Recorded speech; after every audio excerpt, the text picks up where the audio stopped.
Hi there, everybody. It's Cassie, and I figured I would actually join in on one of Strawberry memes.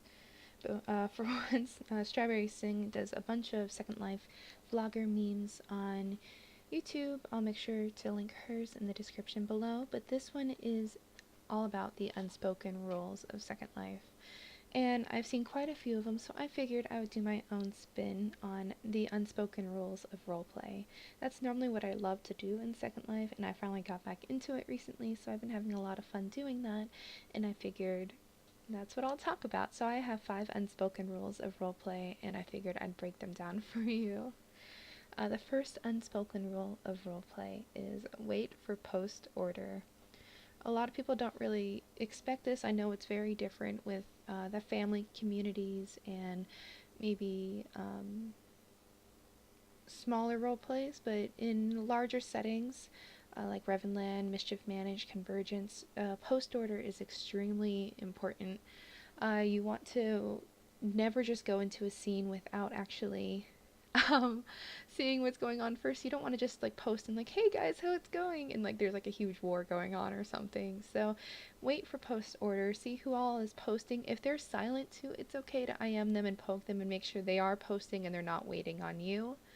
But along with this, make sure you're not rapid posting. Don't just keep role playing like after everybody's response. Post order means every single person gets to go and then you get to go. It's just so everybody can react to the scene fairly. No one is jumped. You're not like saving the day while one person is still trying to even see what's going on. It's very slow. Roleplay is a very slow thing because it's all handwritten. It all takes time. But everybody's in that speed. You're not going to be left behind and everybody's not going to save the day without you. Just if you're trying to wait, like everybody will wait for you too. So don't worry about that. My second rule is sense that makes sense. A lot of people like to put how they smell in their roleplay titler, which I personally think is the weirdest thing ever. I think that's something that you should just roleplay out. It does make sense if people try to metagame you or god mod you, like saying you smell like a certain way. But honestly, I don't really ever think scents really apply too much. My character's a druid. She's always going to smell like dirt and herbs and animals, and probably not the most pleasant person to smell unless she's been working with flowers all day. Um, but there's some people that will put scents in their titler, like rain after a full moon, or um, the evening dusk is how they smell. Like, it just, they don't make sense, and that's something that a lot of people will actually make fun of if they see it. So if you have that in your titler, I would suggest maybe removing it because you're possibly being made fun of for having that in your titler. Ones that make sense, like say you just fell into a vat of spaghetti sauce, you'll smell like spaghetti. That's totally fine, but don't do dewdrops from April or something in your scent. That's just, it's weird. Number 3 is move to private IMs if something is intimate. There is intimate in roleplay in Second Life everywhere. Unless it is a voyeur sim like Mysterium or something like that, um, move it to your IMs. And especially move it to Discord if you don't want to accidentally post in local. It's just a lot safer to do. A lot of people don't really want to see that kind of role play from you. I know it gives me like the heebie-jeebies if I see other people posting it, and it makes me extremely uncomfortable, and I will leave the sim if I see that in local. So maybe keep it in IMs. Wait on a post out. If you are posting out, you're ready to go to bed for the night, and you're doing something dramatic or something to leave, or if you have a bunch of people in this group and you're wanting to leave, wait for them all to post at you before you actually leave, or ask them to send it to you in an IM. It's just polite.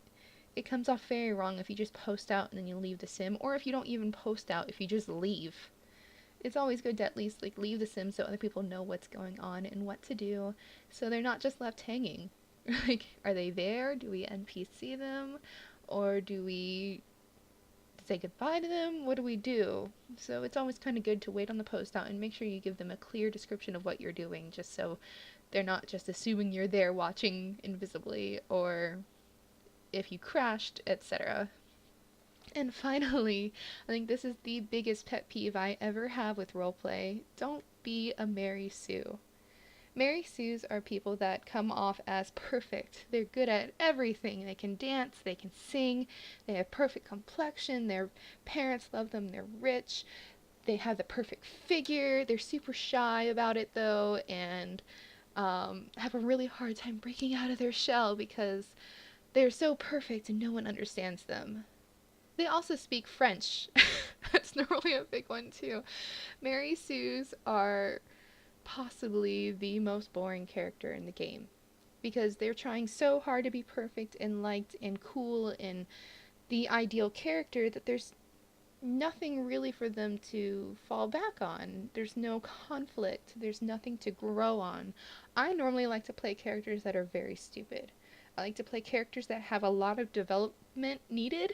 Like, a lot of them normally don't know how to spell. A lot of them are horrible with magic, or they need tutoring, or there's just certain things keeping them down from advancing. And I feel like that brings more to roleplay where they can actually grow, have growth, and like continue to improve. So they have something to do. If you're just perfect and sitting on the top of the stairs, like what are you doing? I think it's totally okay to have a lot of those traits and attributes, but not all of them put together. And it sometimes makes me very uncomfortable trying to think of things to RP with you if you already have it all down packed and all you want to do is just look down on my character that isn't good enough, you know? Um, so yeah, those are my 5 unspoken rules of roleplay. What are yours? If you have something different than mine, leave it in the comments below and let me know what you think. And again, go check out Strawberry Sing's hashtag on this. And do it too if you haven't. I don't normally partake in the memes just because I always have a million things going on, but I figured this one sounded pretty fun, so I figured I'd do it, ramble on, and I already forgot what most of I said, so yay. I'll see y'all later. Bye.